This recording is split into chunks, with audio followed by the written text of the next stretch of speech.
C'est parti, on se retrouve pour une nouvelle vidéo sur tous mes entraînements de la semaine pour progresser en calisthénie et streetlifting à 10 semaines d'une échéance, donc compétition de streetlifting, ce qui va faire en sorte que je vais focus davantage le streetlifting. Au menu du jour, on va aborder un peu ce que je fais pour programmer en skill, quelques PR en streetlifting et tout ce qui va autour, donc vraiment on va sur chaque exercice de la programmation. Pour la partie skill, j'expérimente un grise de groove légèrement allégé avec 3 jours semaine.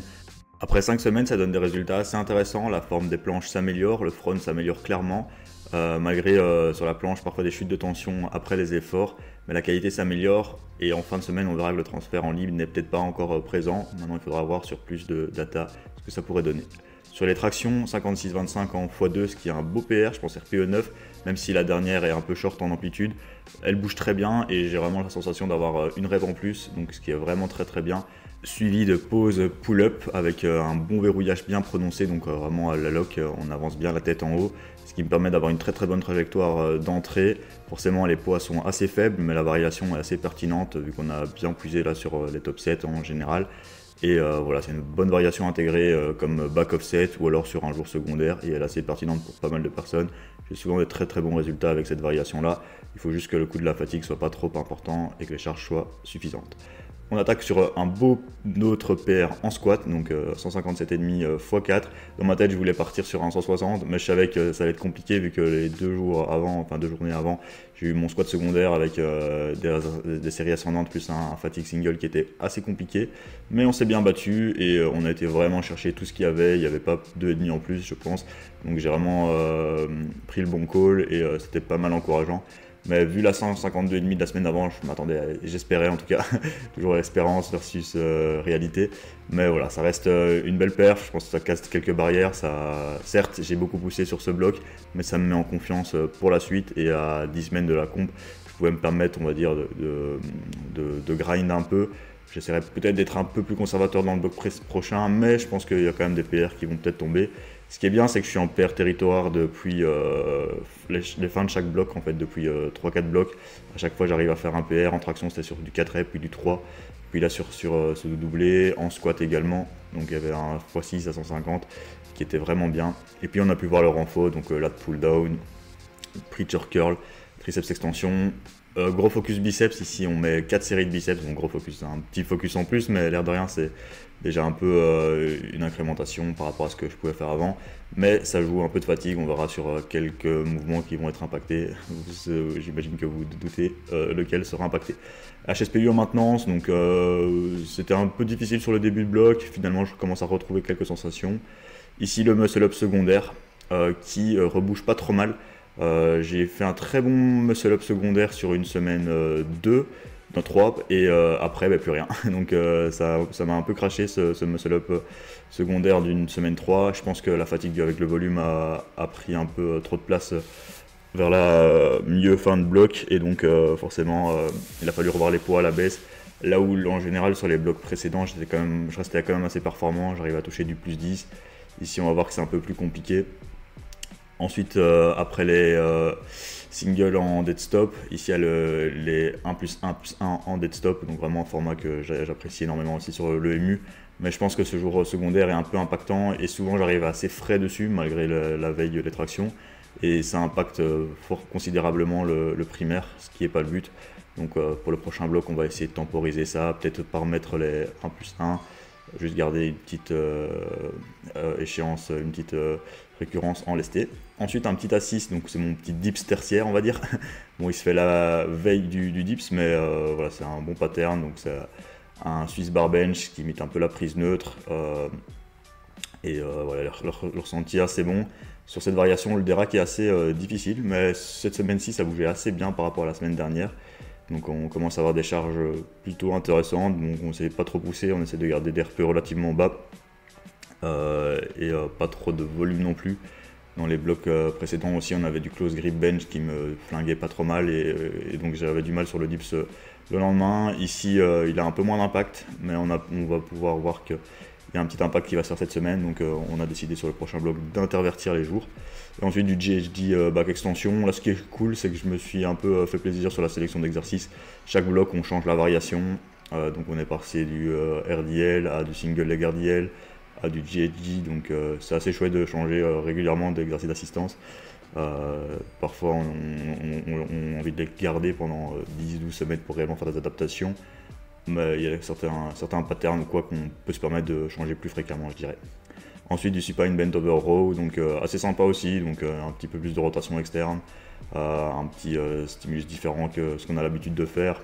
Plus il vient supplémenter un peu ce travail de chaîne post qui est assez faible, parce que faire juste des GHD c'est assez faible, donc ici avoir un peu cette contrainte en plus, pourquoi pas.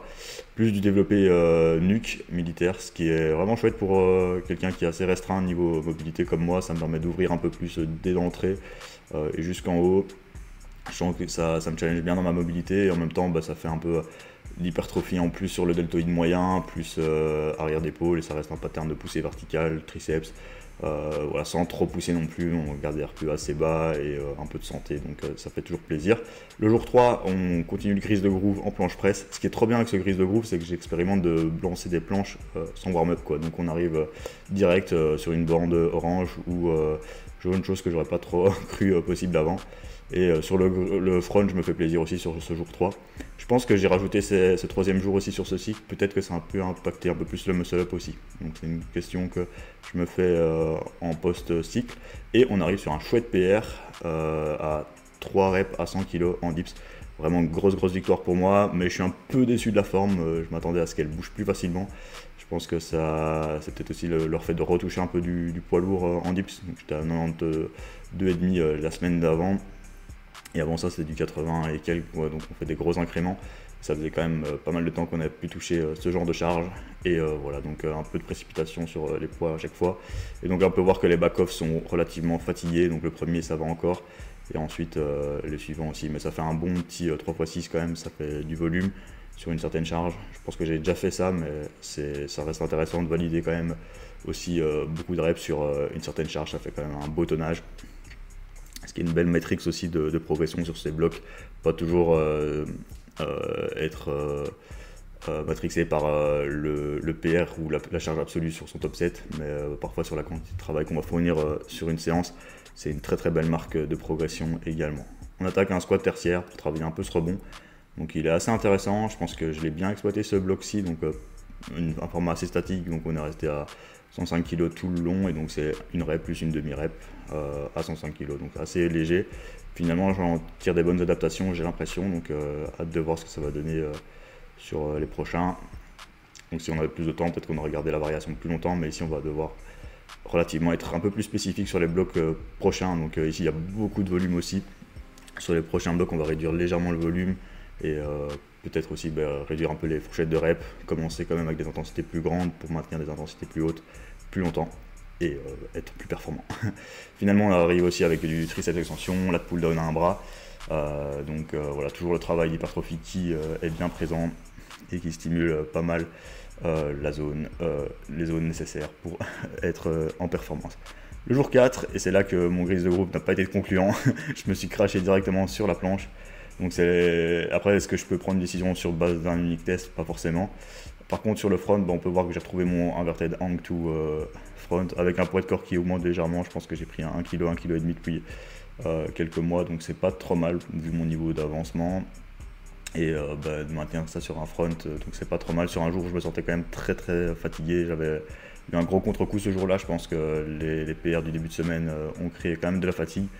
Et on peut voir forcément sur les muscle-up que le jus n'y est plus. Je pense que techniquement j'ai perdu un peu un feeling. Le fait d'avoir enlevé les poids devant m'a peut-être créé un peu un autre pattern. Et puis le fait de ne plus avoir de jus simplement rend les choses plus compliquées. Donc finalement on s'est craché, quelques petits échecs non montrés ici pour vous montrer qu'on réussit tout le temps chez moi. Non, finalement voilà, il y avait eu deux échecs. Un 7,5 sur ma deuxième série et ma deuxième série de x2 à 5 qui n'est pas passée. Ensuite, traction secondaire. Donc là, j'ai fait un format que j'aime bien, c'est faire beaucoup de séries avec un effort relativement facile. Donc on était à 40 kg en top 7 en x3 plus 4 séries de 3 à 30 kg pour commencer. Et ici 45-35. Pas trop poussé sur ce deuxième top 7. Ensuite du Larsen bench, ici on peut voir que la fatigue aussi est plus présente. Souvent je terminais avec un peu plus de réserve. Ici on a été quand même poussé un peu plus sur l'effort à 40 kg. Donc la variation est sympa, donc ça demande plus de concentration pour rester stable. Et bah voilà, bon ressenti aussi sur cet exercice-là, je pense que je l'ai bien utilisé. Donc, l'air de rien, depuis le début, toucher les 40 comme ça, répétition, ça fait du bien à l'ego de manipuler facilement les 40 kg en bench, sur toutes les variations avec du tempo, avec du Larsen. Et puis du neutral grip dumbbell bench press, donc un peu d'épaule aussi. Donc voilà, ça reste des renforts un peu secondaires qu'on replace sur cette séance pull et qui impactent l'air de rien pas du tout ma séance push du lendemain. Donc c'est cool de pouvoir tanker 6 séries quand même assez stimulantes sur des exercices assez sympas qui voilà, créent une petite adaptation et qui n'est pas négligeable sans impacter un mouvement principal le lendemain par exemple. Donc pas avoir peur parfois d'utiliser de la belle fréquence, on va dire. Du Bayesian curl assis, le ressenti est tellement différent en assis qu'en debout et je le trouve bien meilleur, donc c'est pas mal. Aussi c'était vraiment la dernière série, on peut voir que ça se dégrade pas trop mal. Voilà, parfois la mécanique est un peu spéciale en assis, mais le ressenti en tout cas est bien au rendez-vous. Et donc de nouveau 4 séries de biceps. Et je pense que finalement à la fin du cycle, ces 4 séries ont laissé peut-être des traces, plus tous les 4 séries aussi en tirage vertical. Donc finalement c'est un gros cycle d'accumulation, on va dire. On va dire que si on devait catégoriser, c'était un cycle d'accumulation et les 2 prochains seront plus de l'intensification. Forcément à l'approche d'une compétition, on va essayer de limiter un petit peu plus ce renfort. Ensuite le jour secondaire en squat, dont je vous parlais, donc c'est des séries ascendantes en x6, donc là 125, 135, 145. Ici j'ai changé un peu ma mécanique sans trop m'en rendre compte. Je me concentrais un peu sur le bracing, mais ça fait en sorte que j'ai tiré un peu plus ma barre que je ne la poussais. Là où les semaines d'avant et depuis 2 blocs, j'ai tendance à la pousser un peu, ce qui m'aide vraiment donc à avoir un peu plus une intention de pec deck que de lat pull down dans son dos. Et j'ai senti sur certaines reps où j'avais une meilleure tension dans le dos, que ça bougeait mieux forcément. Et ce cycle-ci, j'ai essayé de me concentrer beaucoup sur mon regard, sur beaucoup d'exercices. J'ai souvent tendance à partir. Je pense que je ne suis pas le seul. Souvent, dès que ça devient dur, on oublie un peu de fixer la position de la tête sur le dip, sur le squat, alors que c'est quand même pertinent de réussir à garder un regard fixe. Et donc là, un petit fatigue single à 157,5 qui passe toutefois mieux que le 155 de la semaine d'avant. Donc je suis assez content parce que je me sentais vraiment rincé la veille et ici le jour J c'est pas trop mal. Même chose, le tempo en dips à 95 en x2 qui passe pas trop mal là où le triplé était quand même assez compliqué, donc je m'attendais à ce que cette performance se dégrade un petit peu, mais elle reste bien correcte et donc je suis vraiment très content. Ça fait 2 blocs que je fais du tempo et je me sens toujours super à l'aise dessus et j'ai l'impression qu'ils m'aident vraiment bien sur mon primaire. Donc j'ai l'impression de vraiment réagir super bien avec ce tempo. Donc c'est probablement une bonne chose de le maintenir dans le prochain bloc. Donc il y avait un triple back-off, donc on faisait un back-off à 82,5 et puis 3x4 à 70. Donc on commence à sentir aussi la fatigue sur les 70-70. Le tempo n'est pas toujours respecté, petit disclaimer.